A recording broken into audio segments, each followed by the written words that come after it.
There's always people out there who are doing far better than you on pretty much anything you want to imagine.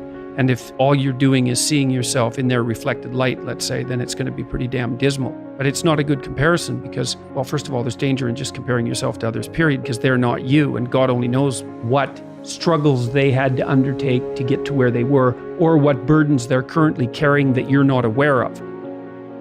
But you can certainly contrast yourself with yourself. And that's a lot better. It is the only way. Well, it's also the only way of really measuring anything approximating proper improvement. You can actually tell when you're a little better than you were yesterday. Right. And you can actually do that. That's another thing that's so interesting about it, is that you can actually make yourself a little better in some way, pretty much, well, I don't know if it's at every moment, but you can certainly do it every day. Be careful who you share good news with, because you want to share good news with people who are going to be genuinely happy for you. And be careful who you share bad news with, because that's equally tricky. You want someone who will listen to you when you're having trouble and allow you your grief.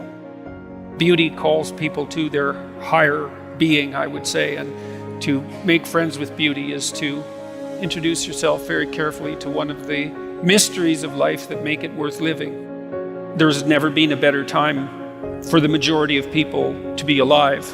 And the future, although we're vulnerable and terrible things can always happen to us, it's hard to make a case that the future doesn't look comparatively positive. We're becoming extremely technologically sophisticated, and the world is changing at an incredibly rapid rate. And the only way we're going to be able to manage that in a positive way is if each of us, or as many of us as possible, are capable of making wise and careful and truthful decisions. And if we do that, then maybe things can continue to improve. You don't get people to stand up on their own 2 feet and to adopt responsibility if everything is given to them. And that's a real conundrum.